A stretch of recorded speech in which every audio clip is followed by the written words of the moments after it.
os monitores de controle. Tudo bem, Gustavo? Tudo ótimo, e você?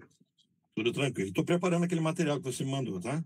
Quase que eu soltei hoje. Falei, não, deixa as emoções para acontecer na sexta-feira.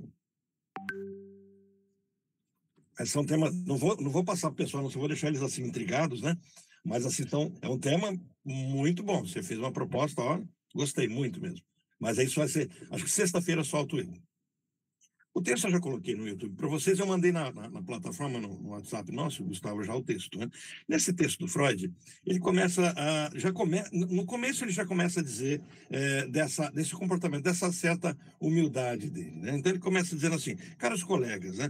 Como sabem, nunca nos gabamos da completude e inteireza do nosso saber e de nossa capacidade. Muitas vezes Freud é acusado de ser arrogante, mas é interessante que eu não consigo ver arrogância nos textos dele. Eu vejo a simplicidade de um estudante da mente, de alguém que está se propondo a construir uma teoria, e ele começa a dizer isso, olha, a gente não se gaba dessa completude, porque não está completo. É exatamente o conceito da metapsicologia. Há uma construção acontecendo.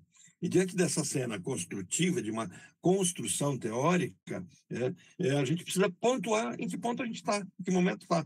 Nesse texto, ele se propõe a responder algumas questões muito interessantes, como, por exemplo, o que é a psicanálise? A que ela se propõe? Então, olha, se na semana passada discutimos que a psicanálise não cabe na universidade como formação, cabe na universidade como uma disciplina de orientação, de ajuda à medicina, de ajuda à psiquiatria, nesse formato. Mas que a formação do psicanalista acontece nas sociedades psicanalíticas, já nesse texto ele deixa claro o que é e que pretende a psicanálise. E aquela acusação de, na psicanálise demora muito o tratamento, fazemos ou não intervenção breve, toda essa discussão, ele traz respostas aqui. Mas ele não coloca de forma assertiva, tem que ser assim. Parece que ele discute sobre isso. Olha, ele começa, estamos prontos agora, não menos que antes, a admitir as imperfeições do nosso conhecimento. Então, ele não está dizendo que a psicanálise é imperfeita, ele está dizendo que esse conhecimento da psicanálise ainda é incompleto, ainda é imperfeito. Precisamos aprender novas coisas e mudar em nosso procedimento o que puder ser melhorado. Quer dizer, ela está aberta a melhorar. Existem paradigmas, existem coisas que dizem o que de fato é psicanálise. Então, isso fica muito claro nessa proposta dele. O que de fato é psicanálise? Aqui, acho que agora eu fiquei mais centralizado. O que de fato é a psicanálise e o que ela pretende. Ele avança. Agora que novamente nos reunimos... Bom, em que momento ele está escrevendo esse texto? Num pós-guerra. Não havia como se reunir, construir colóquios, construir encontros, palestras no período de guerra. A sociedade estava muito ocupada ali com a Primeira Guerra Mundial. O mundo tinha colapsado. Aquele outro texto que nós lemos era de 1915, era antes da guerra. Agora é num pós-guerra. Aquilo que a gente discutia sobre a guerra, considerações sobre a guerra, a questão do trauma, tudo aquilo que a gente falou era um texto antes. Agora ele está... Olha, a gente pode se reunir de novo. Faz tempo que não se reúne. E o que a gente pode falar nesse encontro? E ele começa a dizer assim, definimos como nossa tarefa, e aqui ele parece enunciar, para que esse texto? Né? Qual o objetivo? Definimos como nossa tarefa da psicanálise, levar o doente neurótico ao conhecimento dos impulsos inconscientes, reprimidos, que nele existam, e para esse fim descobrir as resistências que nele se opõem a tal ampliação do conhecimento de si. Bom, ele traz alguns paradigmas bem interessantes aqui, ele traz algumas discussões bem relevantes para a gente compreender o que de fato é a psicanálise. Ele começa a dizer que ele está lidando com alguma coisa que tem como objetivo, cadê aqui para eu, se ela está tentando entrar e eu perdido na minha tela aqui. Deixa eu ver. Permitir. Eu e minhas baguncinhas. Foquei de novo. Então, ele começa a... Tudo bem, Célia?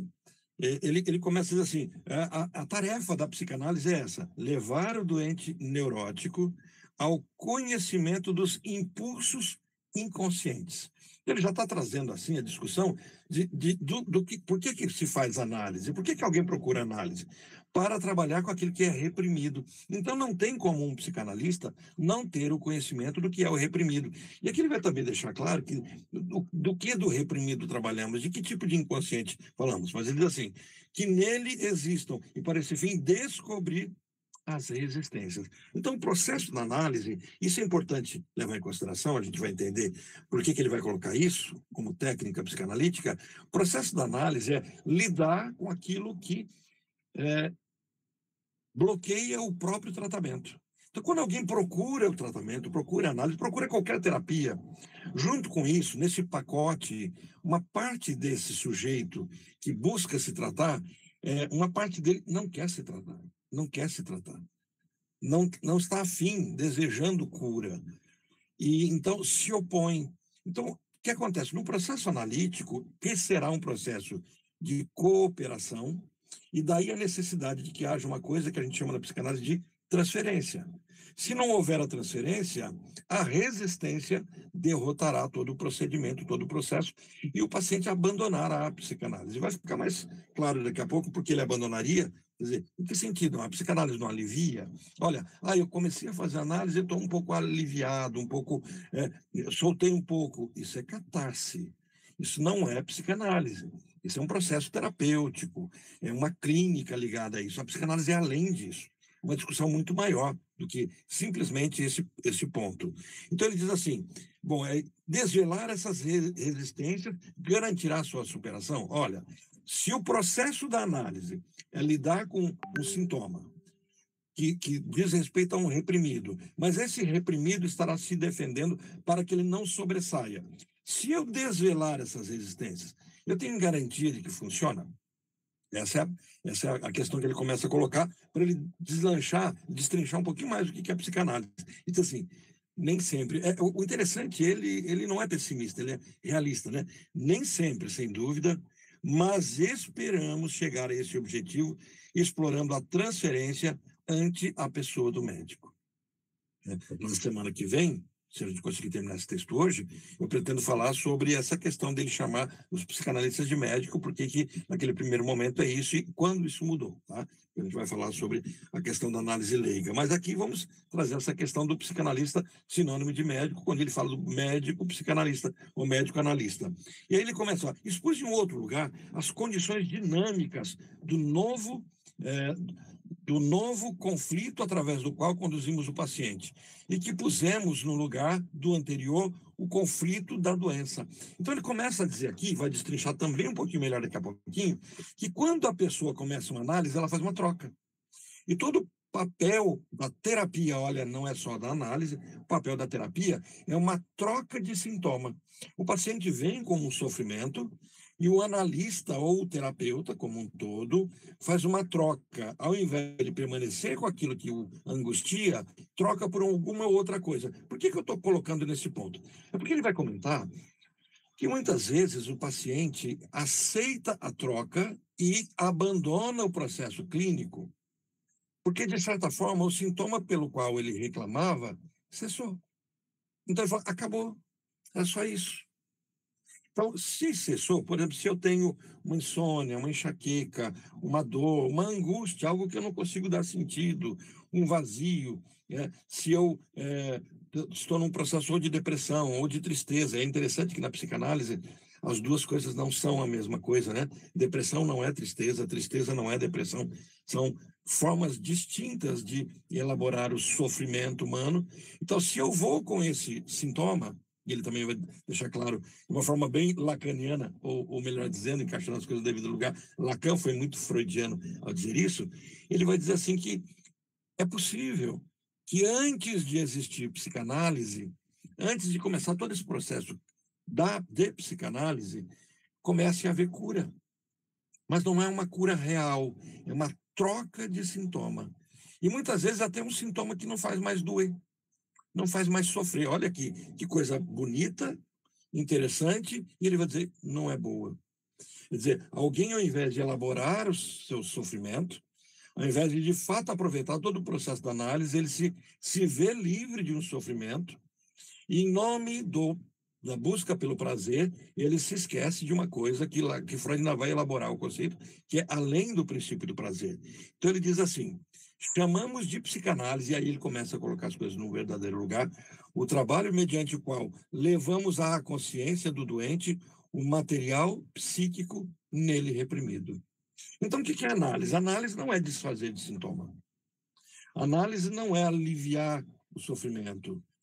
Análise não é ajudar o paciente a elaborar uma situação dele. Mas análise é ajudar o paciente no trabalho. E olha, gravem bem essa palavra ajudar, porque ele também vai deixar isso muito claro. Nós não conseguimos fazer aquilo que é o paciente que deve fazer, nós apenas cooperamos, por isso nós somos esse para-analítico, esse que está junto, para que o próprio paciente se cure. Então, todo o processo é um processo onde o paciente faz esse caminho, e não o analista. O analista está ali para conduzir o tratamento e nunca o paciente. Ó, bem Lacan, né? Conduzimos o tratamento e nunca o paciente. Então, eles assim, chamamos isso de psicanálise, esse trabalho onde eu coloco, eu conduzo o meu paciente a trazer à consciência o material psíquico nele reprimido. Deixa eu só encaixar também no lugar uma outra coisa. Ele não está dizendo aqui que o papel é trabalharmos com o inconsciente e desvelar o inconsciente. Não, não é isso que ele está falando. Mesmo porque o inconsciente, esse inconsciente formativo, esse reprimido originário é inacessível. Mas tudo aquilo que foi reprimido e deve, pode, tem a capacidade de voltar e não volta, isso é que machuca. Tudo aquilo que foi reprimido e me constitui um sujeito marcado pela falta, pela angústia, isso é formativo, é o jeito de eu ser. Mas agora, vivendo as minhas neuroses atuais, usando as expressões bem freudianas, né? Saindo de uma psiconeurose que me estruturou, e agora caminhando pelas neuroses atuais, que são cenas do meu cotidiano que me frustram, que me traumatizam, que me trazem algum nível de angústia, essas cenas são reprimidas.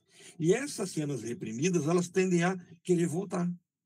Um processo de, como se fosse uma esofagite, como se fosse um refluxo, algo que, sabe, eu tenta sair e eu não deixo sair, tenta sair e eu não deixo sair.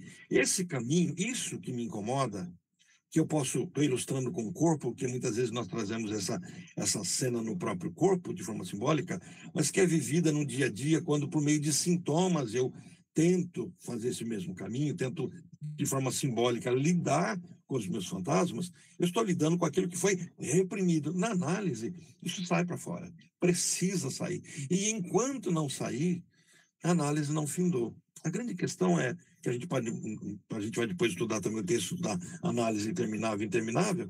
A grande questão é, algum dia a gente para de vomitar, a gente para de ter o reprimido, uma vez que nós somos sempre marcados pela angústia, sempre marcados pela falta. Bom, esse é um outro tema, né, que não vai estar nesse texto. Aí ele começa a se perguntar, por que psicanálise? Então, começa do começo. Por que esse nome? Ele começa a destrinchar o sentido de psicanálise a partir do próprio nome.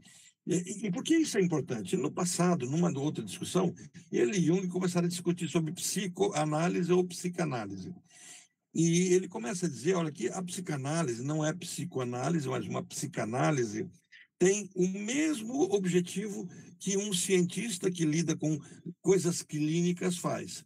Então, é uma análise do psíquico, é uma psicoanálise.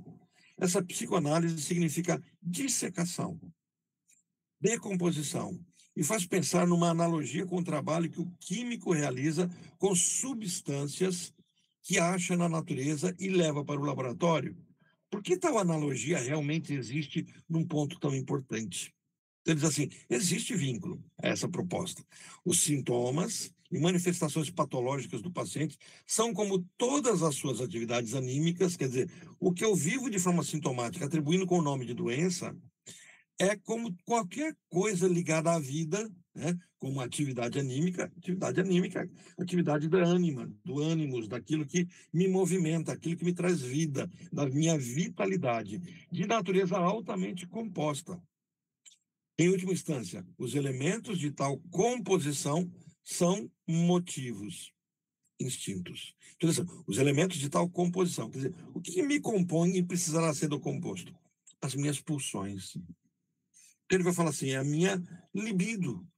Porque eu vou lidar com pulsão de vida e pulsão de morte. Os termos não estão ainda claros aqui, porque ele vai teorizar isso a partir de 1920, 21, até 24. Isso vai ficar bem claro, porque ele está construindo essa teoria ainda.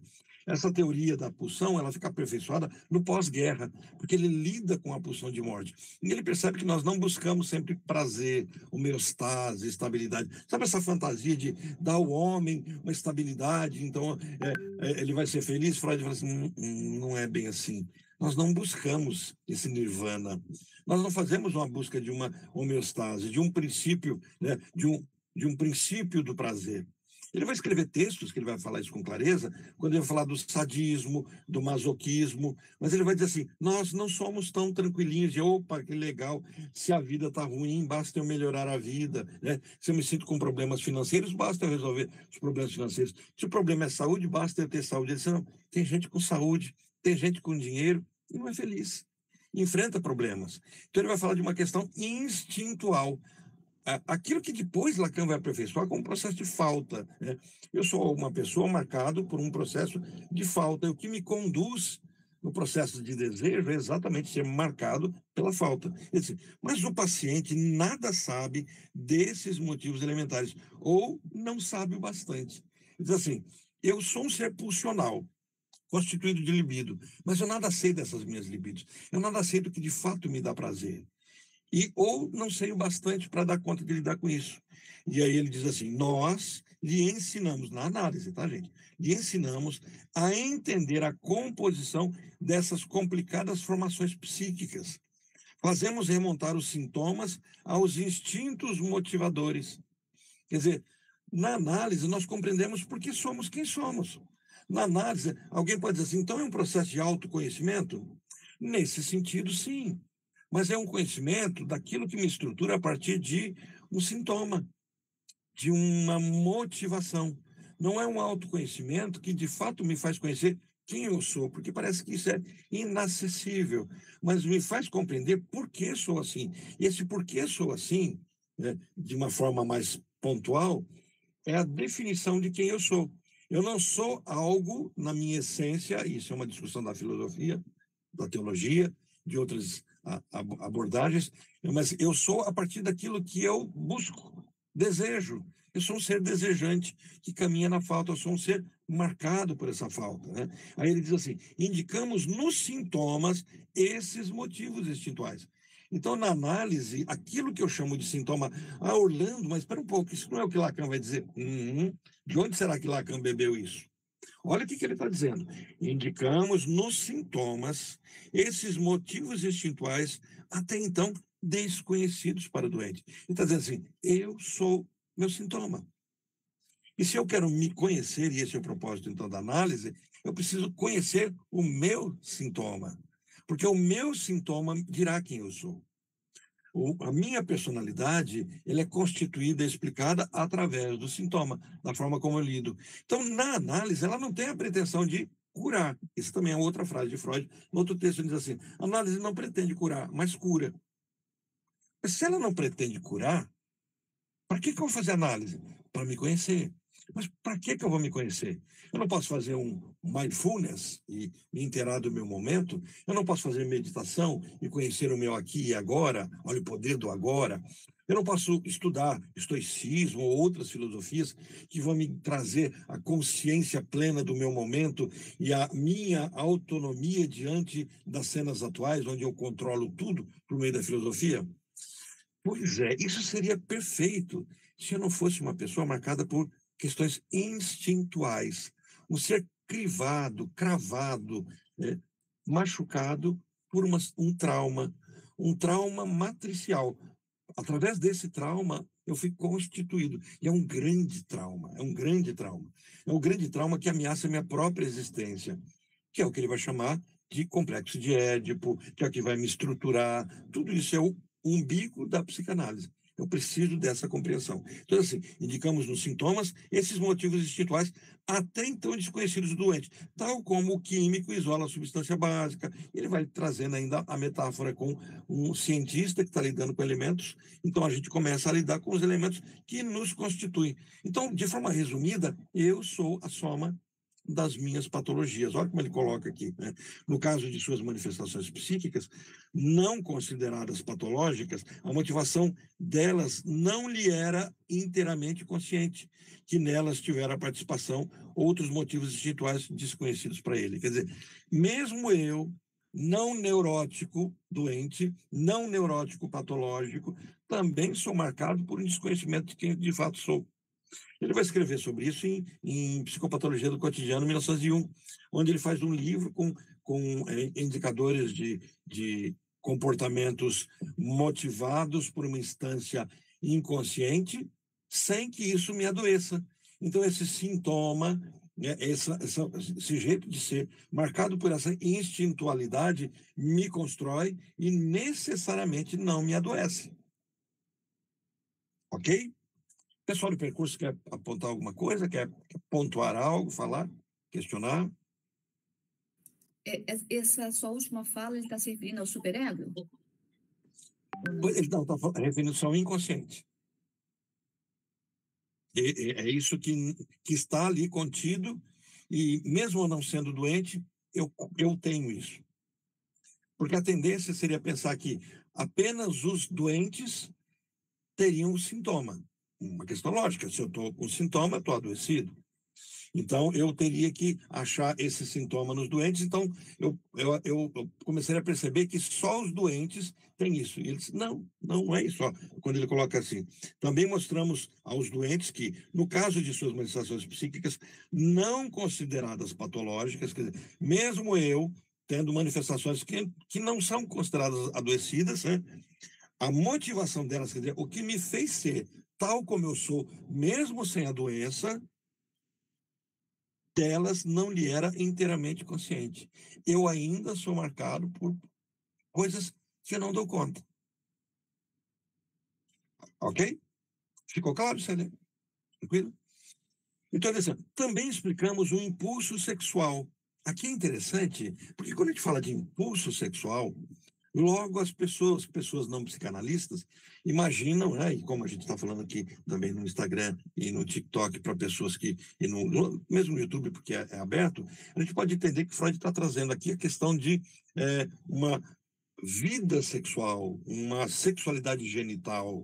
Quando a gente fala libido, as pessoas têm a tendência a pensar, não é disso que se fala. Aquilo que é sexual diz respeito à forma como eu fui estruturado na minha libido corporal, no prazer de viver. O bebê é organizado assim, essa organização. Então, quando ele fala assim, também explicamos o impulso sexual humano, dissecando em seus componentes, então assim, eu explico a forma como o adulto lida com a sexualidade a partir de como isso foi constituído, foi construído de quando? Quando eu nasci. É interessante fazer uma seguinte observação. Normalmente, as teorias não psicanalíticas, quando a gente fala de sexualidade, eles levam a sexualidade a partir da adolescência. Tanto é que muitos vão dizer assim, olha, a adolescência, a efervescência da sexualidade, a libido está à flor da pele. Olha, isso é comum a gente ouvir. Para a psicanálise, não. A sexualidade, e ela começa a aflorar no nascimento. A única coisa é que esse bebê está revestido de ternura.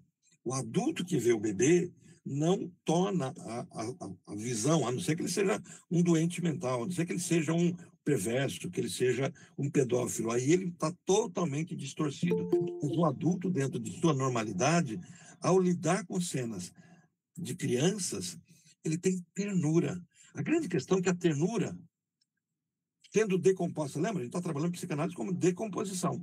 Sendo decomposta, ela constitui o mesmo material da libido sexual, do prazer.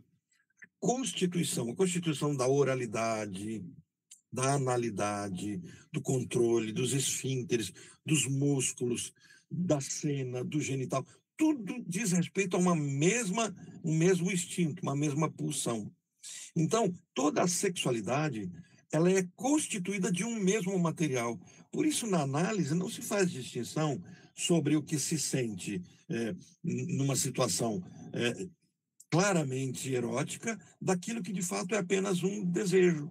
Um ato de tomar uma água degustando um café, de gostar de um trabalho, de sentir a ternura por um filho, por uma outra criança, pelos pais, o desejo pela esposa. O material constitutivo de tudo isso é o mesmo. Até eu brinco num outro encontro, numa outra aula, onde eu digo assim que nunca deixe, eu brinco assim, falar, nunca deixe seu marido ou sua mulher dizer que tem ternura por você. Isso é a pior coisa que pode acontecer num casamento. Ter ternura significa, a partir de agora, você não é mais meu objeto de desejo libidinal. Né? O marido não tem ternura por esposa. Esposa não tem ternura pelo marido. Quando isso acontece, acabou, entramos num relacionamento de pai e filho. O pai tem ternura pelos filhos, a mãe tem ternura pelos filhos, os filhos têm ternura pelos pais. Porque a ternura é o mesmo combustível. Então, se é o mesmo combustível e eu utilizo para ter ternura, não há lugar para tesão, para desejo, para aquilo que comumente é chamado de libido. Então, casais ternos é tão bonitinho, é tão fofinho, mas são dois irmãos. Né? Os casais precisam desejar um o corpo do outro. Isso é necessário. Mas aí nós temos um império da genitalidade. Não, na psicanálise, tudo isso é constituído como um material só. Então nós dissecamos isso. Nós percebemos isso no sonho, acontece muito isso. Né? O sonho modifica as linguagens, a forma disso. Então, explicamos os impulsos sexuais humanos, dissecando em seus componentes. E ao interpretar um sonho, procedemos de modo a negligenciar o todo e ligar as associações aos seus elementos distintos.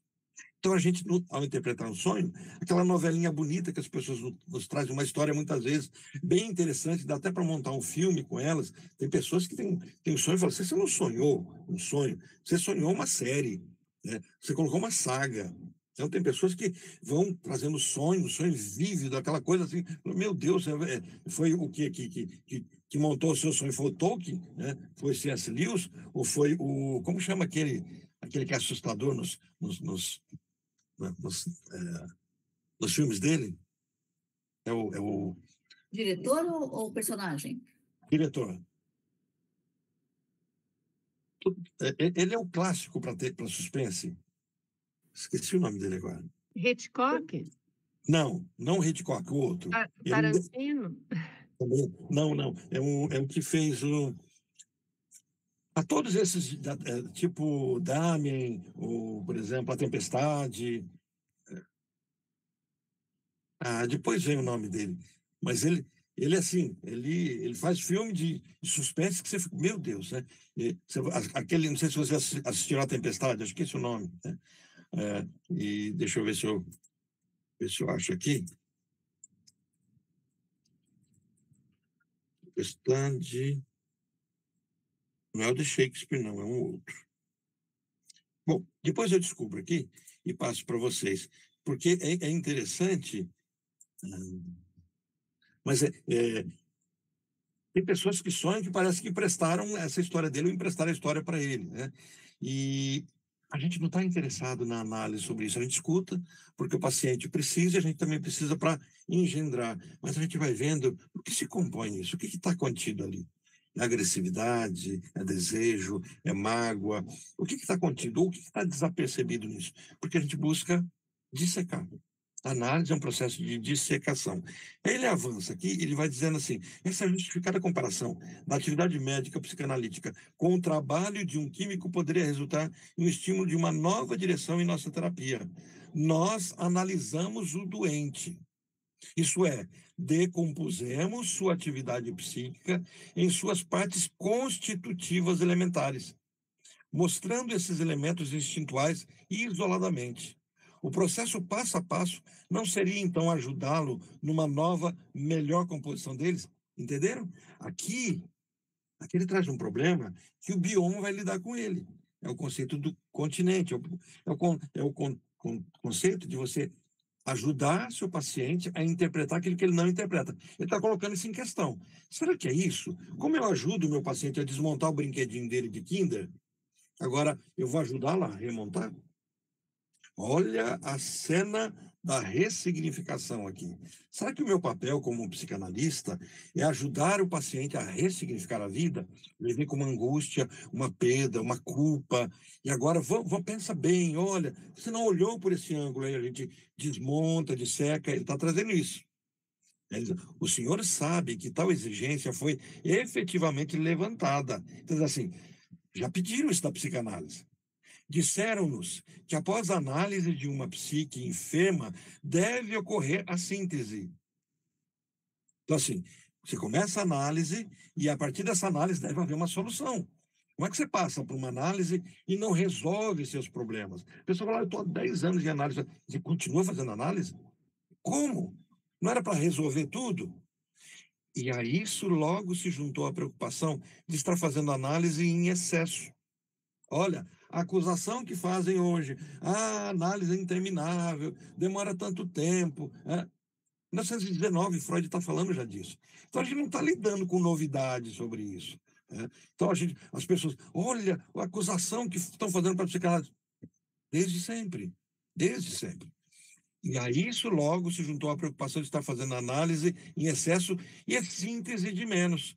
E o esforço de deslocar o peso da intervenção terapêutica para essa síntese, uma espécie de restauração do que teria sido destruído pela vivissecção. Então, ele está dizendo assim, agora, nessa discussão, estão se concentrando mais na síntese do que no processo. Então, se psicanálise é dissecção, as pessoas estão falando assim, e aí? Não vai chegar nunca em algum lugar? Não tem que resolver logo isso? Não tem que haver uma síntese logo? Olha os planos de saúde, não tinha naquela época, né? Mas eles, 12 sessões, passou de 12 sessões, está em excesso, não dá mais não. Gente, 12 sessões não deu nem para a gente conhecer de fato o paciente, construir identidade, vínculo, transferência, né? Mas a gente sempre propõe, então, vamos dê uma tolerância. A pessoa, quanto tempo de terapia? Eu normalmente falo assim, vamos pensar em 3 meses. E depois de 3 meses a gente conversa para ver se houve avanços. Né? Por quê? Porque a pessoa, muitas vezes, ela vem com uma demanda e ela não está errada nisso. Está errado o psicanalista em pensar assim. Mas quando o paciente procura, ele não está pensando assim, eu vou discutir 10 anos para descobrir. Não é bem isso. Ele está com uma angústia, ele quer resolver aquela angústia naquela hora. Daí a indústria farmacêutica ter tanto êxito em vender seus produtos, porque assim, você toma o remédio agora, começa a fazer efeito, todo mundo fala, né? Mas as pessoas não prestam atenção no efeito colateral, que na verdade nenhum medicamento trabalha sobre. Eu estou triste. Não existe, não inventaram ainda um medicamento que trabalhe sobre a emoção tristeza, sobre a emoção alegria, sobre a emoção raiva, sobre a emoção medo. Por quê? Porque medicamento é químico, então você terá que construir primeiro uma teoria de que tudo que você sente é uma reação bioquímica. Você é uma formiga, você é um animal instintual, não pulsional, que é movido por ganchos químicos, bioquímicos. Está faltando um hormônio e tal, por isso eu estou triste. Então, vai lá, toma em cápsula aquele hormônio e tal. Olha, vou até ficar feliz. Eu sou pulsional. Eu sou motivado por uma falta, por cicatrizes, por problemas que eu tive na infância, por traumas que eu nem sei quais são e talvez nunca saberei. Porque nós temos 2 detalhes que a gente nunca pode perder como teóricos da psicanálise, como estudantes da psicanálise. Que é, primeiro, a questão dos restos minêmicos, né? Já falamos num encontro dessa semana sobre essa questão dos restos minêmicos, e depois já tenho as memórias encobridoras, quer dizer, além de eu estar lidando com ideias que perderam o seu começo e seu fim, e eu tenho um pedaço, então não sei onde ligá-las, que é o que a Glaísa, nas aulas dela, tem comentado da Sylvia Blechman, que ela chama de ligado e desligado a partir de uma leitura laplanchiana, né? Então, os que estão acompanhando os encontros das sextas-feiras sabem do que eu estou falando. Quer dizer, além de eu ter isto, que são restos minêmicos, que estão desligados e por isso vivenciam uma pulsão de morte, sempre acontecer e me funda tal como eu sou. Então a gente consegue compreender que a nossa personalidade ela é fundada a partir da pulsão de morte. Olha que legal isso. Legal, né? Me falta a palavra para dizer, mas olha que interessante isso. Nós achamos que somos seres que buscam prazer. E o que que se descobre?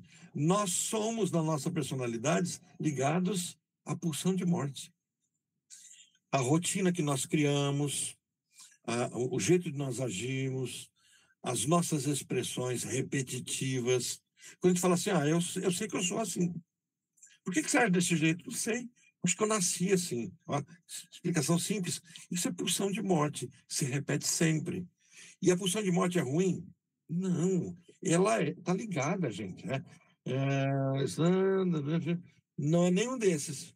Nenhum desses. É o que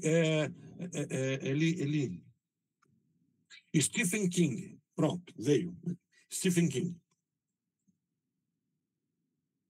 É escritor, então, né? Se você falasse escritor, eu diria Stephen King. Agora, Isso, então, é escritor, pronto. Porque, assim, você lê sobre ele, assiste os filmes baseados na obra dele, é uma coisa, assim, de onde esse cara tirou tanta coisa. E pior que não tem fim, né? É bem o nosso inconsciente, né?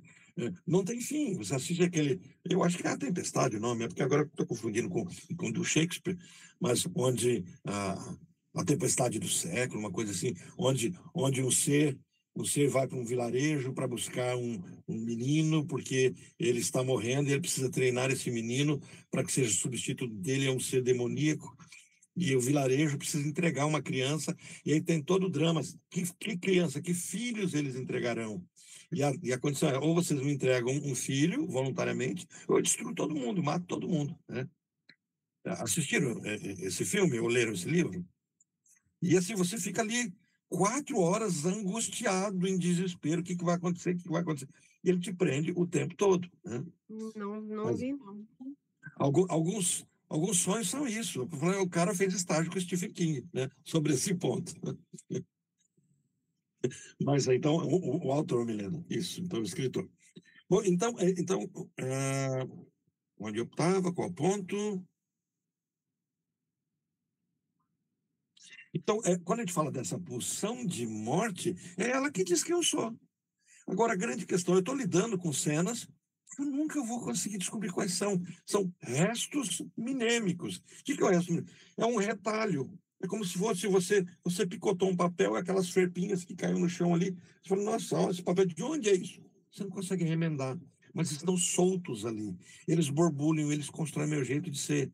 E eu ainda tenho, a partir de tudo isso, eu tenho memórias encobridoras. Cenas que eu lembro, eu me lembro, aconteceu. Elas nunca aconteceram.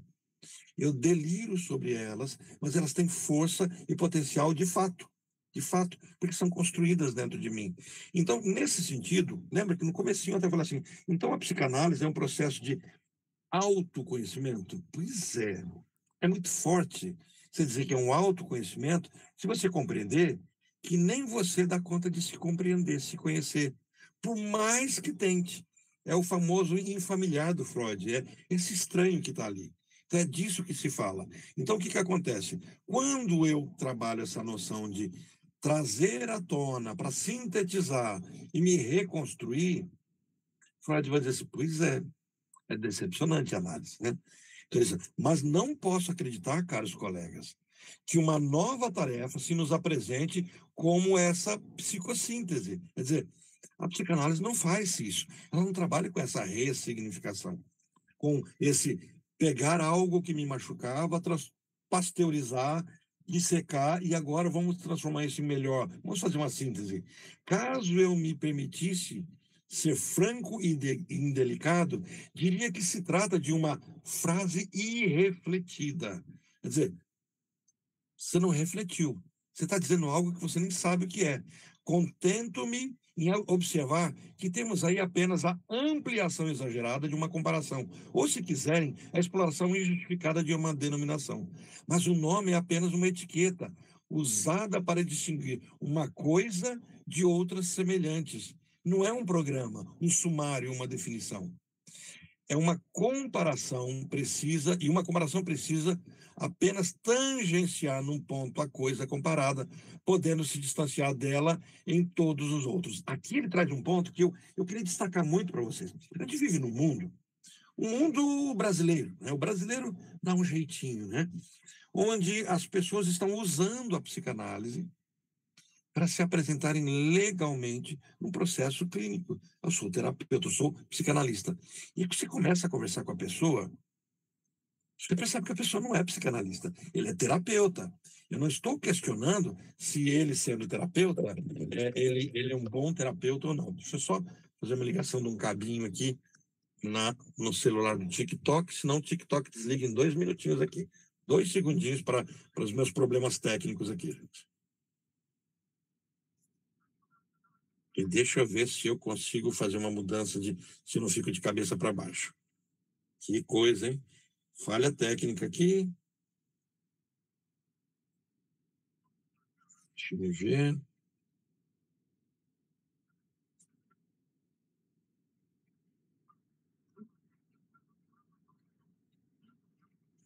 Viro aqui e fico de cabeça para baixo, né? O povo vai ficar com... Bom, vamos ver se eu consigo... O que eu consigo fazer?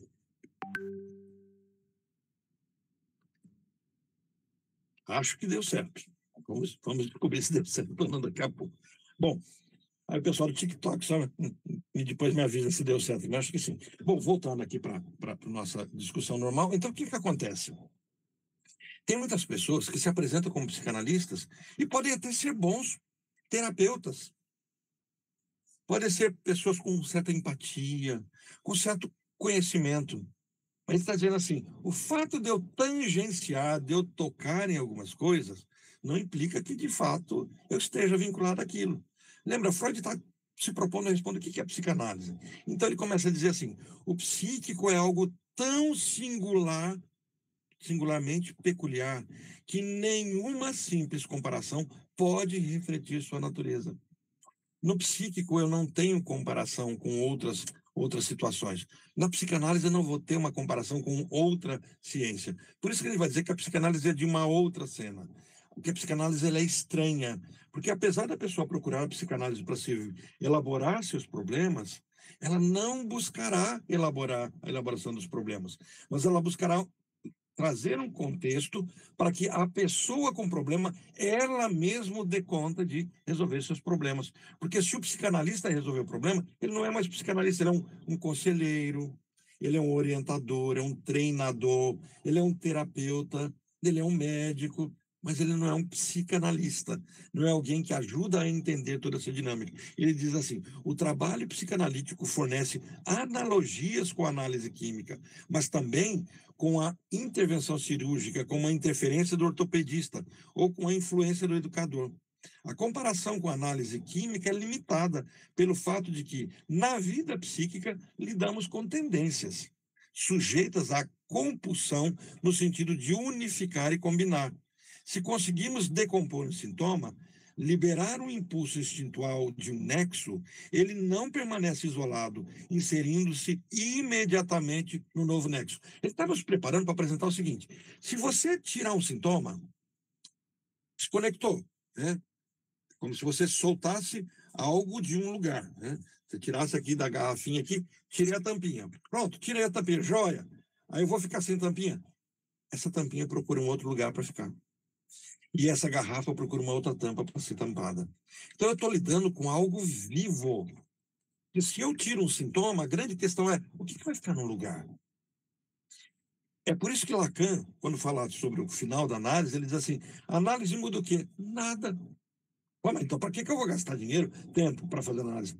Porque você precisa, inclusive, para aceitar isso que não mudou.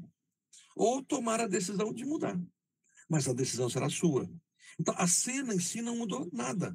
Mas esse nada é tudo numa sensação de angústia que a pessoa vivencia.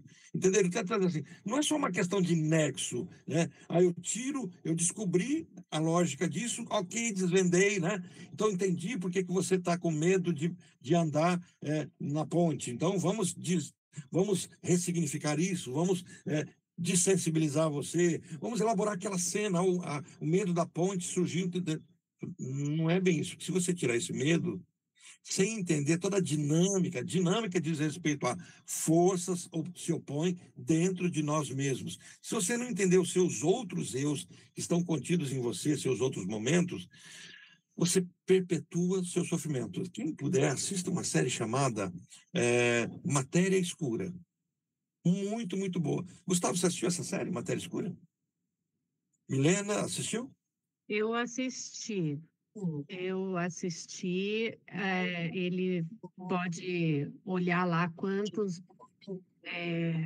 possibilidades de escolhas, aquela situação do e se eu tivesse feito isso, e se eu tivesse feito Isso. aquilo, né? É, Tem é que ter interessante, né? atenção naquela série. É uma série assim que... E, para mim, eu confesso que eu me surpreendi com o final, muito. A teoria toda eu fui entendendo no decorrer. O final me assustou. Por quê? Inverteu a noção de vilão. É porque eu imaginava que aquela pessoa, do começo, era um vilão. E no final fica claro sabe, que... ó, Hã? eu faço um link com a substância. É mais ou menos assim, são assuntos totalmente diferentes. Bom. Não tinha Mas feito, mas combina. porque a gente acaba escolhendo um ou outro para vilanizar e esquece o ponto de que todos é a mesma pessoa. A mesma pessoa. Tanto é que na substância a fala para a mulher é essa, né? Você é o principal. Você quer desconectar, só que não tem como desfazer o que foi feito. É, Boa memória, boa lembrança. As substâncias, os dois tocam na mesma questão. Agora você, quem não assistiu, vai ficar doido para assistir. Né? Matéria Escura, gente. Acho que é no Prime. é na Apple, se não me engano, está A na Apple Apple. TV. Dentro do Apple. Prime tem o canal lá para assinar. É Apple TV. E muito, muito bom. É muito bom porque traz essa questão. Quer dizer, quando a gente tenta unificar, a gente ignora a quantidade de possibilidades que a gente enfrenta. Por exemplo, nós estamos aqui hoje conversando sobre psicanálise. Vocês fizeram uma escolha. Alguns não tinham que fazer, outros marcaram de estar aqui, outros começaram a ouvir e acabaram se interessando, outros começaram a desistir por algum fator. Percebe? Cada um com sua história. Mas, assim, qual é a história certa? E se, por exemplo, eu não assisto, mas fico pensando na aula, esse meu que ficou assistindo, quer dizer, ele gera dentro de uma sensação de incompletude, e nesse sentido, nós sempre teremos incompletudes. Sempre nós vamos comer uma fatia de pizza de mussarela, pensando que talvez fosse melhor ter pedido a de calabresa. Sempre a gente vai pedir um copo de milkshake pensando, por que não pedir uma Coca-Cola? Mas se pegar a Coca-Cola, mas a promoção está no milkshake. Sempre a gente vai fazer um regime pensando, mas será que era a época de eu fazer esse regime? Percebe? Sempre eu estou marcado pela incompletude. Sempre eu vou emagrecer pensando o que eu perdi emagrecendo. Ou vou engordar e falando, poxa, e agora? Como é que eu faço? Mas eu dava conta de abrir mão de alguma coisa. Percebe? A incompletude. Então, o que a psicanálise, na dissecação dela, não promete é resolver. Não, mas eu vou gastar tempo e dinheiro para não resolver? Pois é, você vai gastar tempo e dinheiro para elaborar, recordar, repetir, elaborar. E o segredo de tudo é que elaborando, as coisas não precisam necessariamente ter sentido, mas elas nós teremos a capacidade de dar conta de vivê-las e sermos livres, inclusive, para escolher permanecendo com elas, com as faltas, com as angústias que nós temos. Caminhando para o fechamento, nós temos aí 7 minutinhos, no texto ele diz assim, de fato, o doente neurótico nos oferece uma vida psíquica dilacerada. Olha só, o doente chega despedaçado no consultório. É o que Lacan vai dizer do corpo morcelê, esse morcelê todo segmentado, separado, dilacerado, a pessoa é incoerente com ela mesma, não sabe o que de fato quer. Então, dividida por resistências. Quer dizer, eu acho que é assim, e eu resisto às saídas que possam existir, né? E enquanto a analisamos e eliminamos a resistência, olha que ponto ele chega aqui de trazer esse absurdo, tá? Vou usar a palavra absurdo destacada aqui, que é só uma expressão. Enquanto a gente está eliminando as resistências, quer dizer, aquilo que faz o corpo ficar despedaçado, ela cresce organicamente. A grande unidade, que chamamos eu, integra em si todos os impulsos instintuais que até então estavam dela dissociados e ligados noutra parte. Então, o que começou a acontecer?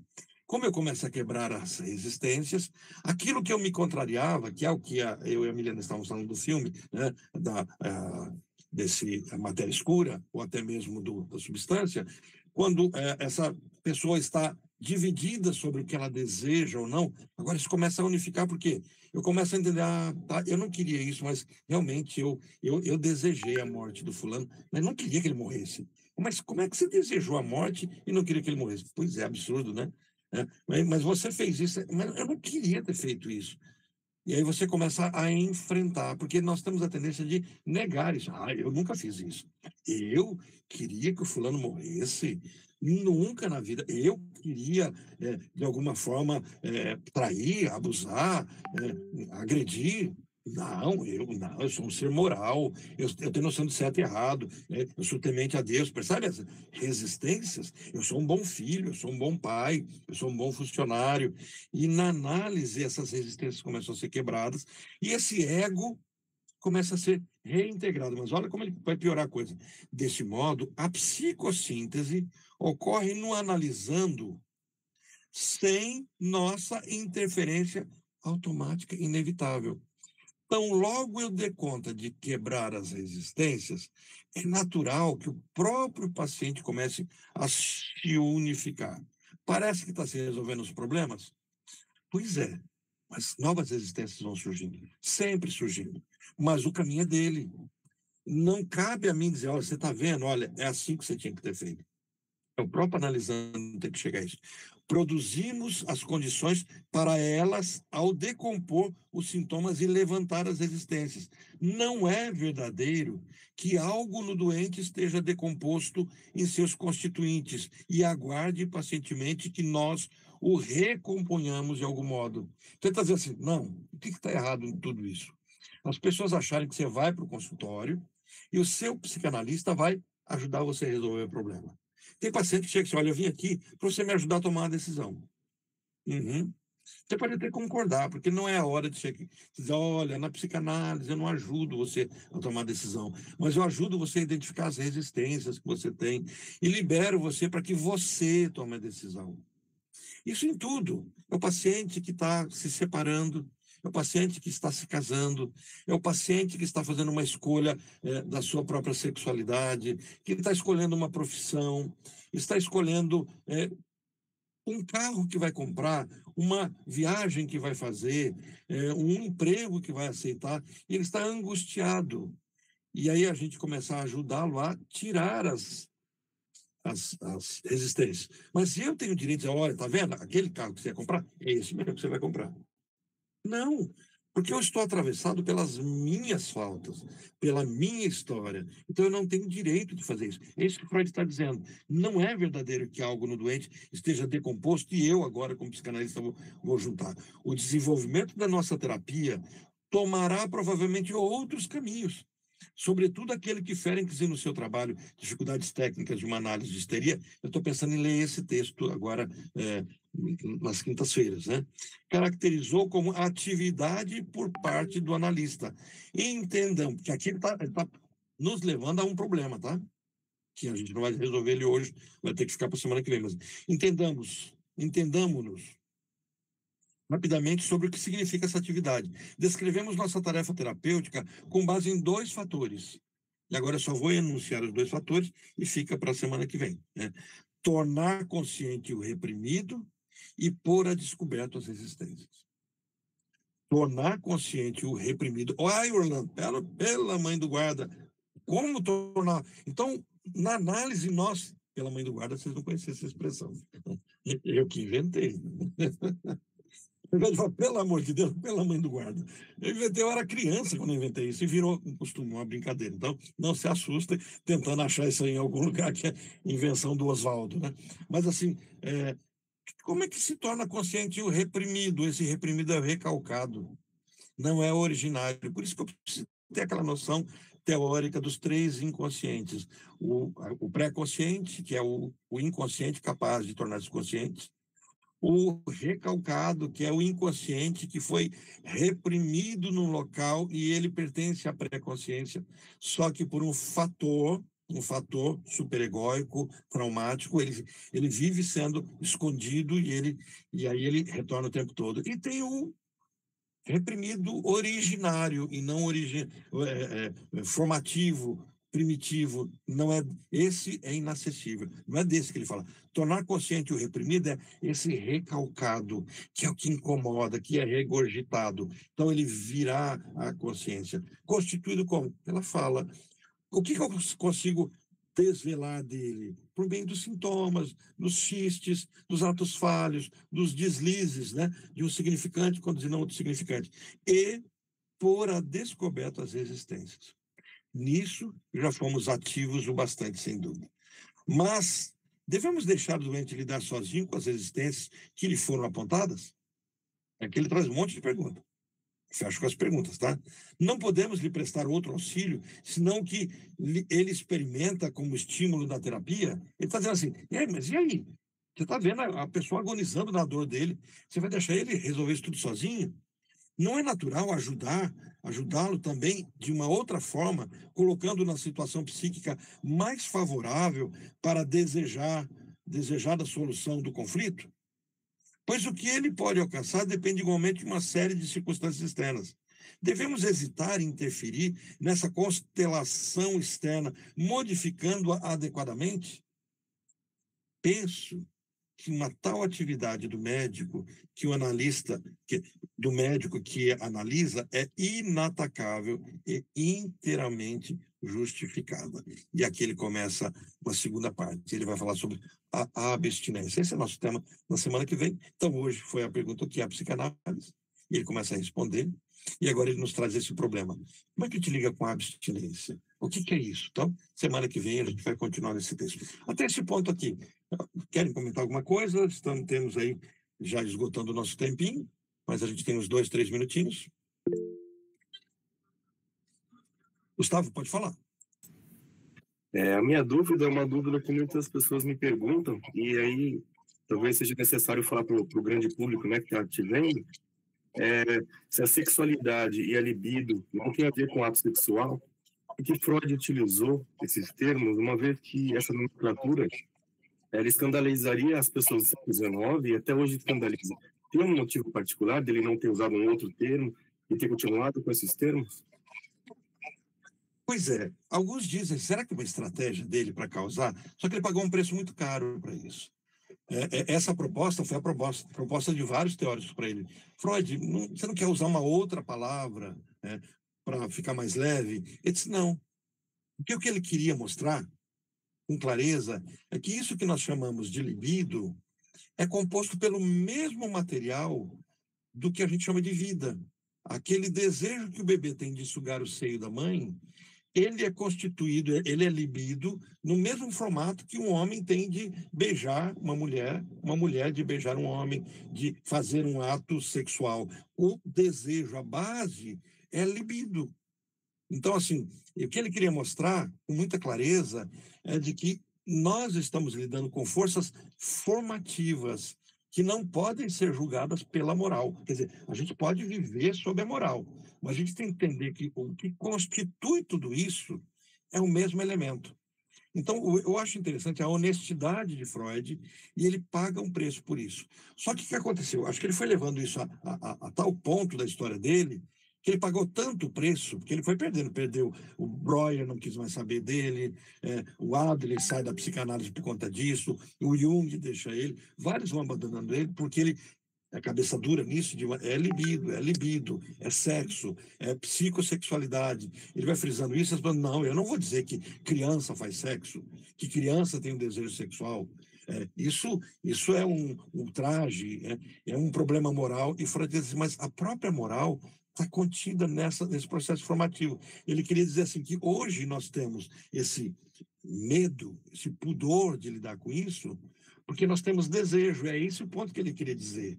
Então, se eu, por exemplo, tenho pudor em falar que um bebê tem libido pela mãe, isso só carrega dessa angústia humana porque é carregado do nosso próprio desejo recalcado. Então, parece que a intenção de Freud era confrontar a nossa sociedade com os seus pudores, mostrando, está vendo, você normal, você não patológico, você não neurótico adoecido, tem os mesmos pudores de um neurótico adoecido? Então, parece que a intenção é essa. Mas chegou um ponto que ele falou, já paguei tão caro, por isso permanece o nome. Ele era muito cabeça dura com os termos. Por exemplo, ele tem uma discussão com o Jung sobre psicanálise e psicoanálise. Ele diz assim, aí o Jung fala, mas por que não pode ser psicoanálise? Aí ele chega para o Jung de forma irônica e diz, porque soa melhor, psicanálise soa melhor que psicoanálise. E agora, nesse texto, ele já não traz essa jocosidade, ele deixa claro que é porque era uma análise de um psíquico, né? E não uma psicologia analítica, e aí do Jung passou a ser psicologia analítica. Então, é por isso que eu até brinco, não falo sério, né? Que nós não devemos trabalhar muito com o psicológico das pessoas, nós trabalhamos com o psíquico. Ah, não é a mesma coisa? Não é a mesma coisa, porque o psíquico tem a ver com essa fundação freudiana de algo que é antagônico, é incoerente. A libido é a mesma coisa, a libido tem a ver com desejo. A libido tem a ver com essa inspiração de vida. Então, ele traz essa palavra, ele paga o preço de carregá-la para as crianças. Célia, como é que é a Célia? Cadê a Célia? Não estou vendo mais a Célia, ela saiu. Eu estou tentando me lembrar aqui da própria constituição da palavra libido em alemão e o sentido que ele vai trazer. Ainda tem esse detalhe, que ele acaba colocando essa variável. Olha, a palavra libido em alemão é traduzida como libido, com ênfase no sentido desejo sexual. Então, percebe, a escolha do termo depende do contexto, da libido verlust. Ah, não, isso é perda da libido, não é essa parte do texto.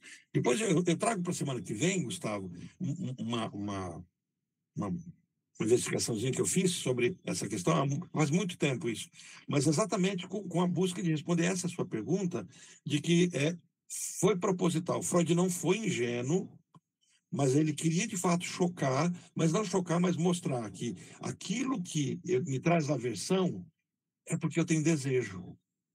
Então, se essa palavra me traz aversão, se eu não quero enxergá-la numa criança, e ele está falando de uma libido que não é da moralidade, ele está falando daquela que me constitui, que é a pulsão de vida, né? Eu só tenho essa repulsa porque ela existe. É quando ele fala assim, só existe a lei do incesto, que é universal, porque o desejo incestuoso existe. Só existe a lei do parricídio, né, de eu não atacar em todas as morais do mundo, eu não posso agredir quem deu meu pai, a figura paterna, é porque o desejo existe. Então, ele vai tratar isso como um mito primevo. A libido está contida no bebê e ela vai investindo e se organizando. Então, o que a gente enxerga hoje de libido é a forma como ela se organizou. Então, nós temos dois caminhos. A libido se organizando no corpo e depois a forma como ela se organiza na sociedade. Então, eu tenho a libido organizada psiquicamente no corpo, eu tenho a libido social. Freud diz assim, anterior a tudo isso, eu tenho uma libido que se estrutura como pulsão de vida. Ok? Fico só devendo essa parte do texto, que eu acho que vai ser bem relevante, onde Freud faz essa discussão do porquê que ele usa essa palavra do alemão. Ok? Certo, gente? Milena, Carla, obrigado pela presença de vocês. Pessoal do TikTok, do Instagram, um prazer estar com vocês. O pessoal do Percurso amanhã, a gente está discutindo Félix, depois eu mando o texto para vocês e a gente vê um pouquinho mais da clínica ferenciana, tá? Um abraço para todo mundo. Agora é a saga de desligar, onde se desliga cada coisa.